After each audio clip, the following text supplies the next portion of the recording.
Alright guys, so this is where it gets kind of fun. Keeping in mind, here we are, 9A, page 3.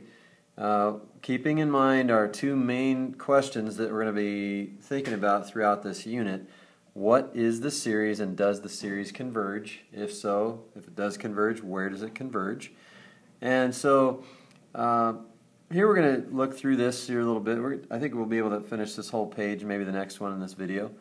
Suppose we have a geometric series whose sum is given by this expression. So we're given this sum, and that means that A, remember A is the first term, and so A being remember the sum of an infinite geometric series is the first term over 1 minus r. Well, as you can see, this rational function here fits that pattern. We have something in the numerator divided by 1 minus something. So that something in the numerator becomes our A, that's our first term, and the r is just that number right there, whatever follows the 1 minus. So we have a 1 and a minus, a 1 and a minus, and then the r. So in this case, the r has a value of x. Okay, so if r has a value of x and the first term is A, that means that we can rewrite 1 over 1 minus x in terms of an infinite series. So what is the series for this rational function? Well, the series is 1 plus, and then 1 times the first term times the common ratio. So 1 times x is x, plus the next term. We take the term, first term multiplied by x, take the second term multiplied by x, plus x squared, plus x cubed, plus dot dot dot. Make sure you're always putting the plus dot dot dot. Okay, and then we have the nth term. So if the first term is x to the 0 and the next term is x to the 1, then we have x to the second, x to the third, and we have x to the n, plus dot dot dot. Okay, so that's the nth term, n starting at 0. So we have n starting at 0, goes all the way to infinity, and we have x to the nth power. Okay, that's how to write that in terms of sigma notation. Now, if you didn't like n starting at 0, you could have started n at 1. So you can also, and let's put, instead of an equal sign, let's put an or. We can start n at 1 and go to infinity, and that would be just x to the n. So if n starts at 1, we can't leave it as x to the n, we'd have to write it as x to the n minus 1. And so there are multiple ways to write the sigma notation for the entire series, but look at what we just did. We took a rational function and we wrote the rational function as a series of polynomials. Okay, that's kind of cool. So you just generated your first infinite series for a well-known function. Okay, and these are called power series. So these series of terms in which x is raised to a power. Okay, we can go more in detail about this stuff here in this box, but the main thing is here, guys, is that we've got a power series just developed. We use this as a template to find other power series, or power series for other functions.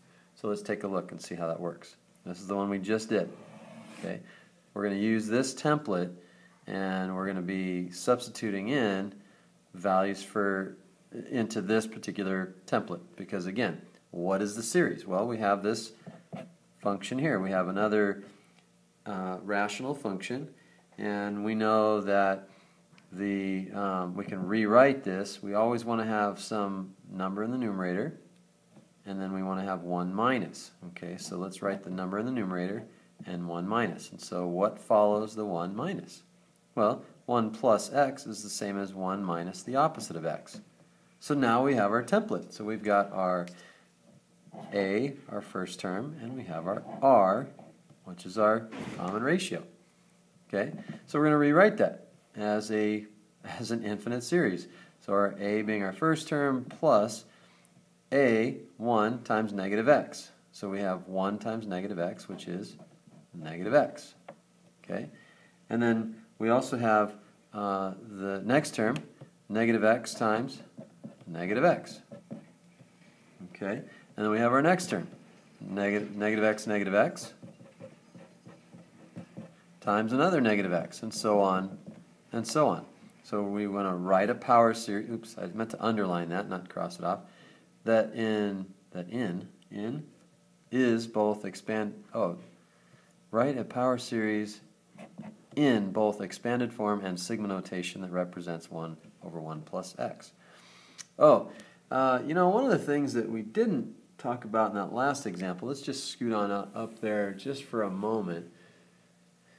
1 over 1 minus x, this is true only for that x. Remember that common ratio is x. The absolute value of x must be less than 1. Okay, so let's not forget that, because this doesn't just work for any value of x. In other words, if you look at this, 1 plus, let's say x were 10. 1 plus 10 plus 100 plus 1,000. Well, that's never going to converge. Okay, the numbers are just going to keep getting bigger, and then the limit would be infinity. The series would not converge to any real number. Okay, so anyway, we're back to this example. Let's go ahead and look at our nth term, and what are we going to use for that? Well, remember, we have an easy way to figure that out. If we want to start with n equals 0, n equals 0, n equals 1, n equals 2, 3, and so forth. Well, if n equals 0, we have negative x to the 0. If n equals 1, we have negative x to the 1. Here we have negative x squared. Here we have negative x cubed. So it looks like we're good to go, because then we just have plus, plus, plus, plus, and I didn't really need to do that. Then we have negative x to the nth power plus ... Okay, so this is negative x to the nth power. Now let's clean that up a little bit. We started at 0. We have n equals 0 to infinity, and we have negative x to the 0. Okay. Ooh, gosh, I didn't mean to do that. Negative x to the nth power.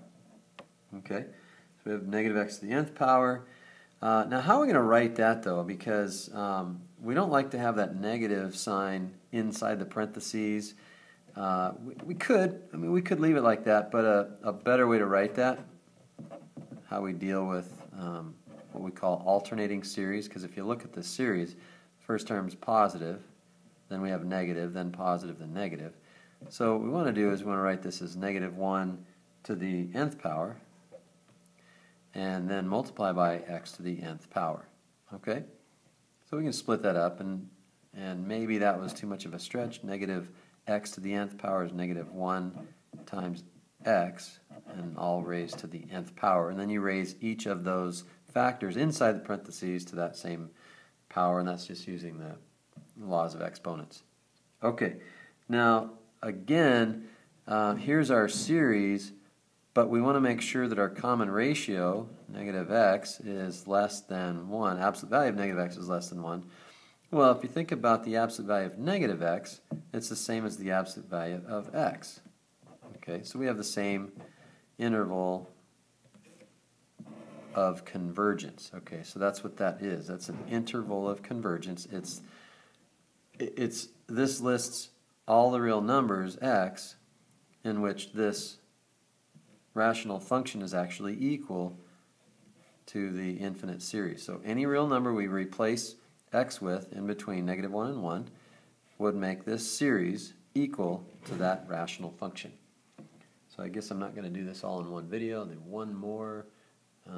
I urge you to try the examples 8 and 9, but I'll do one more video for tonight.